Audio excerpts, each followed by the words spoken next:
사도행전 12장 1절로 17절입니다. 그때 헤롯 왕이 손을 들어 교회 중에서 몇 사람을 해하려 하여 요한의 형제 야고보를 칼로 죽이니 유대인들이 이 일을 기뻐하는 것을 보고 베드로도 잡으려 할세. 때는 무교절 기간이라.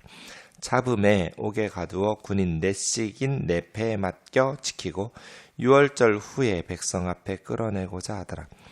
이에 베드로는 옥에 갇혔고 교회는 그를 위하여 간절히 하나님께 기도하더라. 헤롯이 잡아내려고 하는 그 전날 밤에 베드로가 두 군인 틈에서 두 쇠사슬에 매어 누워 자는데 파수꾼들이 문 밖에서 옥을 지키더니 호련히 주의 사자가 나타나매 옥중에 광채가 빛나며 또 베드로의 옆구리를 쳐 깨워 이르되 급히 일어나라 하니 쇠사슬이 그 손에서 벗어지더라. 천사가 이르되 띠를 띠고 신을 신으라 하거늘 베드로가 그대로 하니 천사가 또 이르되 겉옷을 입고 따라오라 한데 베드로가 나와서 따라갈세. 천사가 하는 것이 생시인 줄 알지 못하고 환상을 보는가 아니라. 이에 첫째와 둘째 파수를 지나 시내로 통한 쇠문에 이르니 문이 저절로 열리는지라. 나와서 한 거리를 지나매 천사가 곧 떠나더라. 이에 베드로가 정신이 들어 이르되 내가 이제야 참으로 주께서 그 천사를 보내어 나를 헤로데의 손과 유대 백성의 모든 기대에서 벗어나게 하신 줄 알겠노라 하여 깨닫고 마가라 하는 요한의 어머니 마리아의 집에 가니 여러 사람이 거기에 모여 기도하고 있더라. 베드로가 대문을 두드린데 로데라 하는 여자아이가 영접하러 나왔다가 베드로의 음성인 줄 알고 기뻐하여 문을 미처 열지 못하고 달려들어가 말하되 베드로가 대문 밖에 섰더라 하니 그들이 말하되 네가 미쳤다 하나 여자아이는 힘써 말하되 참말이라 하니 그들이 말하되 그러면 그 천사라 하더라. 베드로가 문 두드리기를 그치지 아니하니 그들이 문을 열어 베드로를 보고 놀라는지라. 베드로가 그들에게 손짓하여 조용하게 하고 주께서 자기를 이끌어 옥에서 나오게 하던 일을 말하고 또 야고보와 형제들에게 이 말을 전하라 하고 떠나 다른 곳으로 가니라. 아멘. 헤롯 왕이 손을 들어 교회 중에 몇 사람을 해하려 하여 이렇게 본문이 시작되고 있습니다. 아마 주후 44년경으로 추정됩니다. 헤롯 왕, 성경에 헤롯이라는 왕 이름이 하도 여러 명이 나와서 좀 헷갈리셔서 구분할 필요가 있습니다. 가장 먼저 시작해야 될 사람 헤롯 대왕이라고 불렀던 예수님 태어날 때 베들레헴의 아이들을 죽였던 사람 헤롯 대왕이 있습니다. 이 사람이 첫 번째 헤롯 왕입니다. 그의 아버지에서부터 이스라엘의 정치에 관여하긴 했지만 그의 아버지는 왕은 아니었습니다. 그런 이 헤롯이 갑자기 어디서 태어났는가? 이스라엘의 왕이면 다윗의 후손이거나 유다지파거나 뭐 이래야 될 텐데 헤롯이 왜 이스라엘의 왕일까? 헤롯은 이스라엘 사람이 아닙니다. 에돔 사람입니다. 에돔. 이두메 출신이라고 해서 이스라엘은 야곱의 자손이죠. 그런데 야곱의 쌍둥이 형 에서의 후손으로 이루어진 나라가 에돔입니다. 그러니까 이스라엘 민족의 입장에서 보면 외국인이 와서 왕노릇하고 있는 것입니다. 그러니까 이스라엘 사람들이 헤롯 가문을 좋아할 리가 없죠. 뭐 외국 사람이 한국을 억지로 로마의 환심을 사서 왕노릇하고 있다고 생각하면 기뻐할 리가 없잖아요. 그러다 보니 정치적 기반이 취약하단 말이에요. 그래서 헤롯이 유대인들에게 환심을 사는 정책들을 펼 수밖에 없겠죠. 편히 정치하려면. 그 중에 하나가 이제 예루살렘 성전을 오랫동안 화려하게 건축물들을 지어가면서 부속 건물을 지으면서 꾸민 일이죠. 네. 그리고 오늘 말씀도 교회 중 몇 사람을 왜 해하려고 했냐면 3절 보니 유대인들이 기뻐하는 것 보고, 그러니까 유대인들의 환심을 사는 그러한 정책 중의 일환으로 교회의 사도들을 박해하고 크리스찬들을 이렇게 박해하게 된 것이죠. 그 헤롯 대왕은 사실은 예수님이 태어났을 때 베들레헴 아이들만 죽인 것이 아니라 자기 친아들들도 죽였어요. 미친놈이에요. 아들을 죽이고 아내를 죽여요. 왜 죽였느냐? 자기 왕의 자리를 노린다고. 친아들 둘이나 죽였어요. 첫 번째 부인이 한 10명 됐어요. 그 중에 가장 중요한 정부인을 죽였어요. 뭐 사실인지 아닌지 알 수 없지만 그때 이미 헤롯 대왕은 죽기 직전이었거든요. 나이 많은 늙은 왕이 몇 년이나 더 왕위에 있겠다고 자기 아들들과 부인을 죽이냔 말이에요. 그런 사람이니 왕이 태어났다고 해서 뭐 베들레헴 아이들, 남의 집 자식들 죽이는 건 그렇게 어려운 일이 아니었겠죠. 자기 자식도 죽이는 마당에. 이 헤롯 대왕이 죽고 나서 헤롯 대왕 아버지가 다스리던 나라가 3등분 돼서 아들들이 다스려요. 제일 중요한 건 예루살렘이 있는 유대겠죠? 수도니까요. 유대와 사마리아를 헤롯 아켈라오라는 사람이 다스려요. 이 아들은 굉장히 포악해가지고 주전 4년 아버지 죽은 때부터 주후 7년 이때까지 바로 하고 물러나요. 첫 번째 세 아들 중에 유대와 사마리아를 다스렸던 아켈라오라는 아들이 가장 먼저 로마에 의해서 폐위되고 그때부터 유대와 사마리아는 로마가 직접 다스려요. 이게 이제 총독이에요. 총독. 그래서 예수님 공생애 할 때 빌라도 총독에 의해서 십자가 사건이 일어난 거예요. 유대와 사마리아는 총독이 다스렸고 그 다음 아버지가 죽었을 때 북쪽의 갈릴리 지역은 헤롯 안디바라는 아들이 있었는데 이 아들은 계속해서 예수님 공생애까지 다스렸어요. 헤롯 안디바가. 갈릴리 지역은. 이 헤롯 안디바가 세례 요한의 목을 친 사람이에요. 자기 딸이 막 생일날 춤추고 하니까 술김에 나라 절반이라도 떼어줄 테니까 선물을 구하라고 해서 세례 요한의 목을 소반에 쟁반 담아달라고 그래가지고 죽였던 왕이 바로 헤롯 안디바예요. 갈릴리 분봉왕이에요. 아버지처럼 대왕 칭호도 받지 못했고 그 밑에 계급인 왕 칭호도 받지 못했고 분봉왕은 그냥 로마의 직책인데요. 4분의 1만 왕인 그런 낮은 직급이에요. 25% 왕, 100% 왕이 아닌 이런 의미의 단어인데요. 그걸 어떻게 한글로 번역하기 어려우니까 분봉왕 이렇게 그런 식이에요. 그 다음에 요단강 동쪽 이두메와 드라고니 지방은 헤롯 빌립이라는 아들이 통치했어요. 그러니까 헤롯 대왕이 죽고 아버지의 통치하던 영향을 세 아들이 통치했는데 헤롯 안디바와 헤롯 빌립은 오랫동안 예수님의 공생애까지 계속 통치해서 한 거의 30여 년 중반, 40여 년 가까이 둘 다 통치했어요. 근데 그때 자기 아버지 헤롯 대왕이 자기 친아들들 죽였다고 그랬잖아요. 죽였던 두 아들 중에 하나가 아리스토블루스라는 아들이에요. 그런데 이 아리스토블루스에게 아들이 있었어요. 그 사람이 오늘 12장 1절에 나오는 이 헤롯 왕이라고 말하는 헤롯 아그리파 1세예요. 그러니까 자기 아버지는 할아버지에 의해서 처형된 그 처형된 아들의 꼭 정조 같죠? 네. 영조에 의해서 사도 세자가 뒤주해서 죽었고 그 아들 정조가 왕이 된 그런 케이스예요. 할아버지에 의해서 자기 아버지 아리스토블루스는 처형당했어요. 그런데 그 아들이 헤롯 아그리파 1세. 그러니까 예수님 태어날 때 베들레헴 아이들 죽였던 헤롯 대왕의 손자예요. 손자. 얘가 주 37년에서 44년까지 왜 오늘 본문 사건이 44년경으로 보냐면 이 헤롯 아그리파 1세가 죽잖아요. 내일 본문에 보면 죽어요. 그때 44년에 죽었거든요. 그래서 아마 죽기 전의 사건 같아서 37년에서 44년까지 7년간 왕위에 있었던 애거든요. 이게 헤롯 아그리파 1세예요. 이 헤롯 아그리파 1세는 아버지가 처형당하니까 10살 때 로마로 교육을 보내요. 귀족 자제들이 로마에 가서 공부한 거죠. 유학한 거예요. 10살 때 로마에 이렇게 귀족 자제들과 함께 공부할 때 그때 이제 로마의 귀족 자제들과 함께 배우는 거죠. 그때 이제 나중에 왕이 된 티베리우스나 칼리쿨라나 이런 아이들과 함께 학교에서 배우는 거예요. 로마 귀족 학교에서 이 헤롯 아그리파 1세가.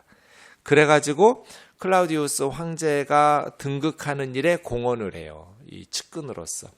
그러다 보니 로마 황제들하고 어려서부터 같이 자라니까 얘가 또 얼마나 잘하려고 했겠어요? 로마의 권력자들의 자손들인데요.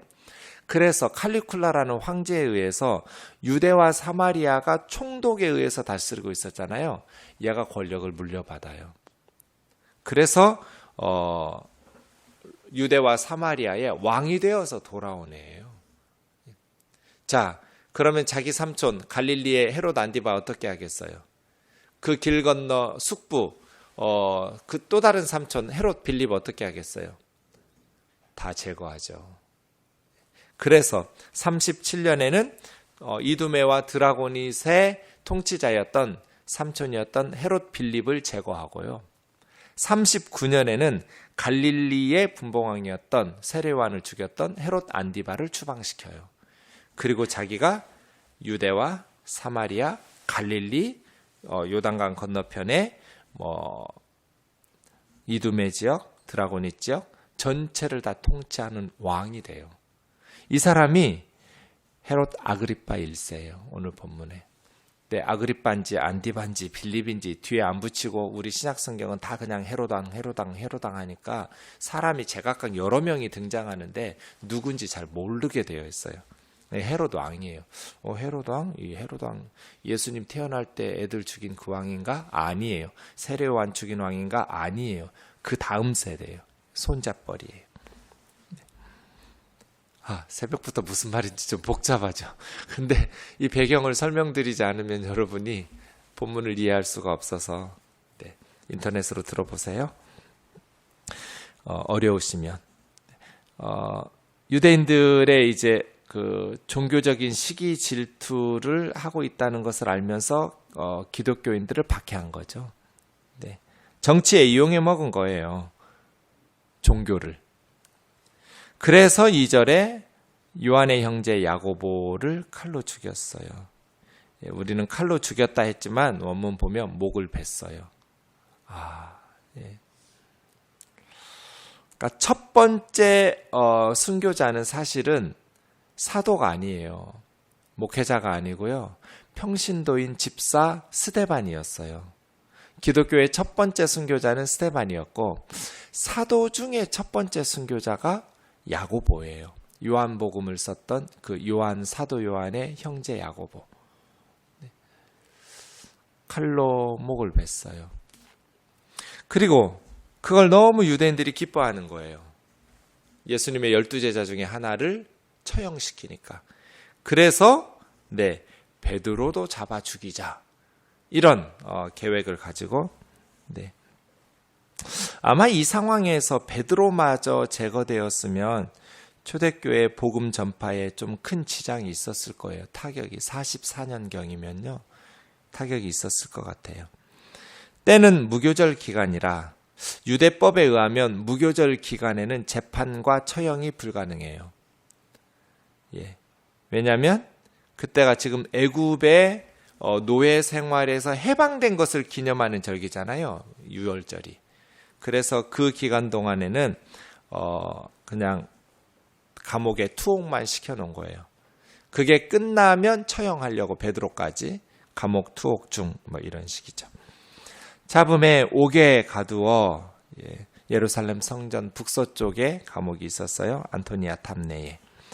군인 4명을 내패에 맡기고 아주 철통 같은 경비를 세운 거죠. 베드로가 달아나지 못하도록. 이제 베드로가 살아날 가능성은 제로예요. 제로. 헤롯 왕이 잡아서 이렇게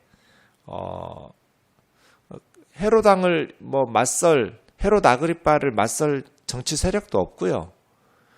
또 유대교의 사내들인 공회나 대제사장들이나 바리새인 서기관 이런 시민사회 집단들도 다 베드로 죽이는 것을 원하니 베드로가 살아날 수 있는 가능성이 희박하죠. 6월절이 지나면 백성 앞에 끌어내자.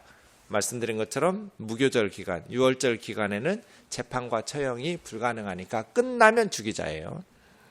이에 베드로는 감옥에 갇혔고, 세 번째네요. 4장 3절에 한 번 갇혔고 5장 18절에도 한 번 갇혔고 오늘 본문에도 세 번째 베드로가 투옥되었어요. 베드로는 갇혔고 교회는 간절히 하나님 앞에 기도하더라.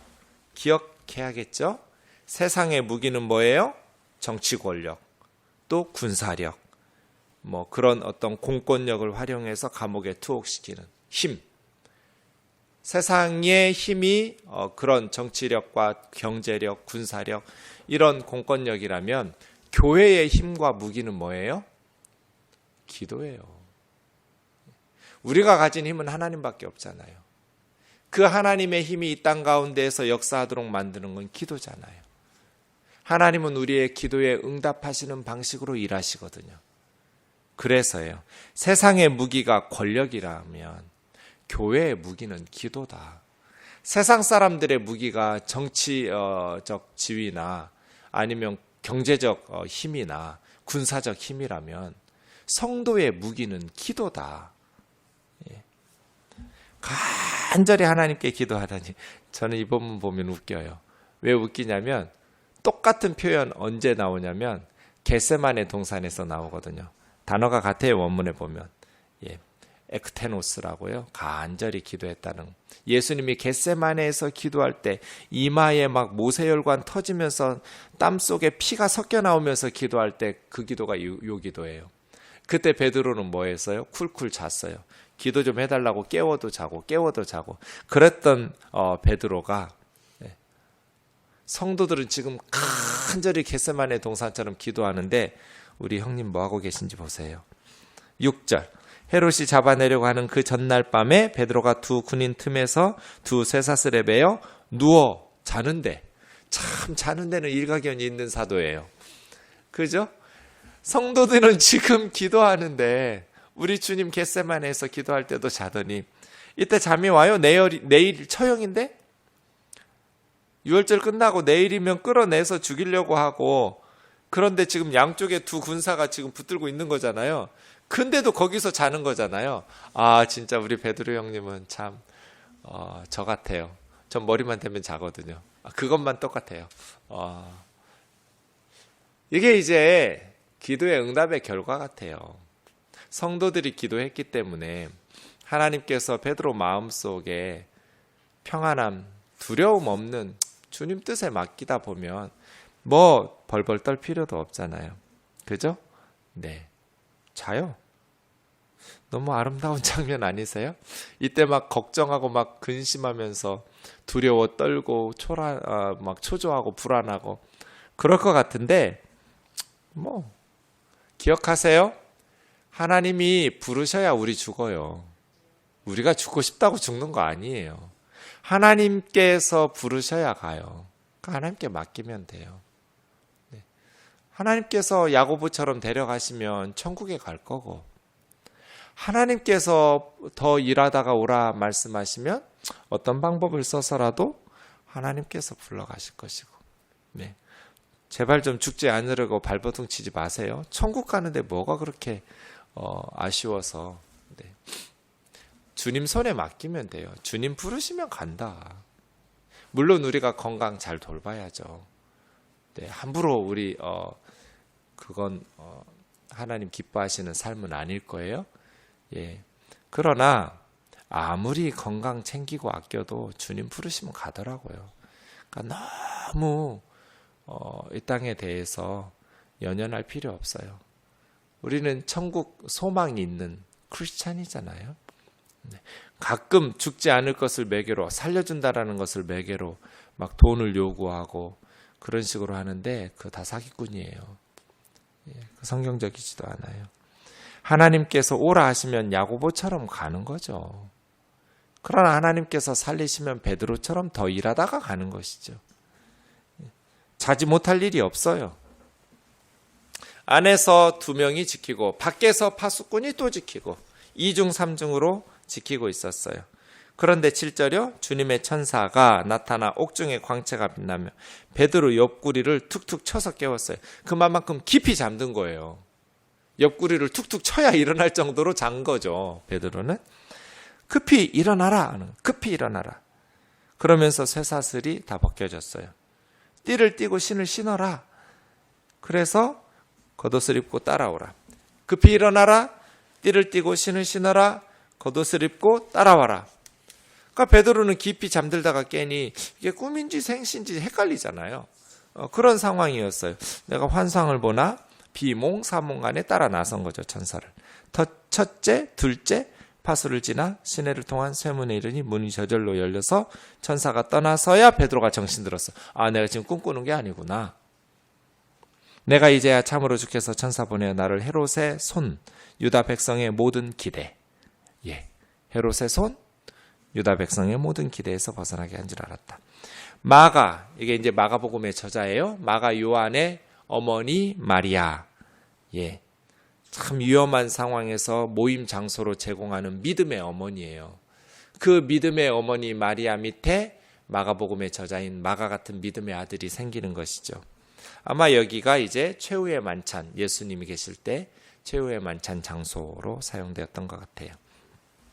거기서 사람들이 기도하고 있어요. 이런 기도를 우리는 철야기도라고 부르죠. 철야기도하고 있었어요. 교회가. 베드로가 대문을 들여들 때 로데라는 계집아이가 나와서 베드로의 음성을 알고 보통 같으면 문을 열어주고 들어갈 텐데 너무 기쁜 나머지 문 열어준다는 거 모르고 그냥 들어가서 베드로가 왔다고. 사람들이 너 미쳤다고 그래요. 참 기도를 왜 한 거예요? 베드로 풀려나게 기도했겠죠. 근데 베드로가 왔다니까 네가 미쳤다고. 아니라고, 진짜라고. 아, 그럼 베드로의 천사라고. 베드로의 수호 천사? 베드로 천사라고.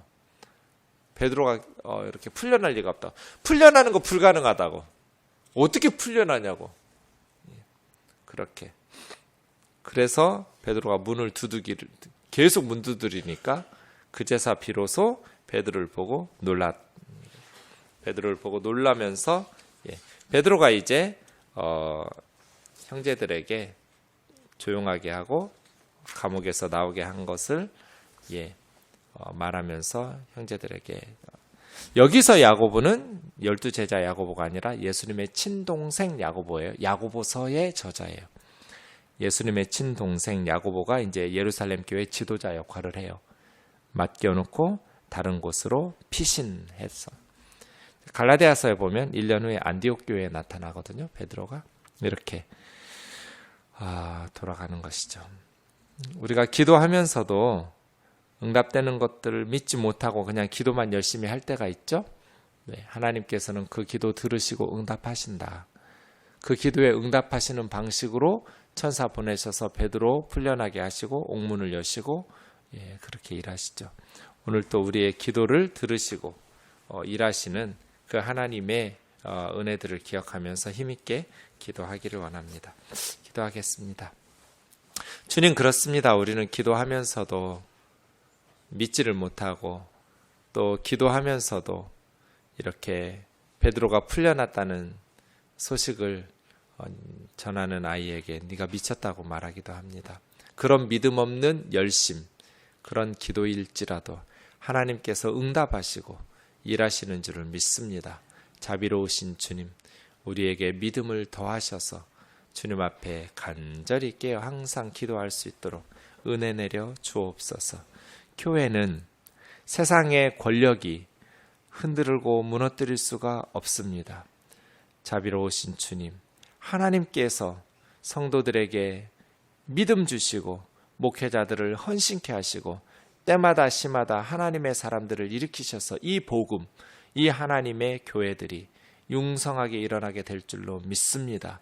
자비로우신 주님, 이 지역에 뜨인돌교회를 세우셨사오니 주님께서 힘있게 말씀 사역을 감당하며 영혼들을 말씀으로 성령으로 건져내며 양육하며 가정들을 믿음 안에 세워 다음 세대들로 계승시켜 나갈 수 있도록 은혜 내려 주옵소서. 예수님의 거룩하신 이름으로 기도하옵나이다.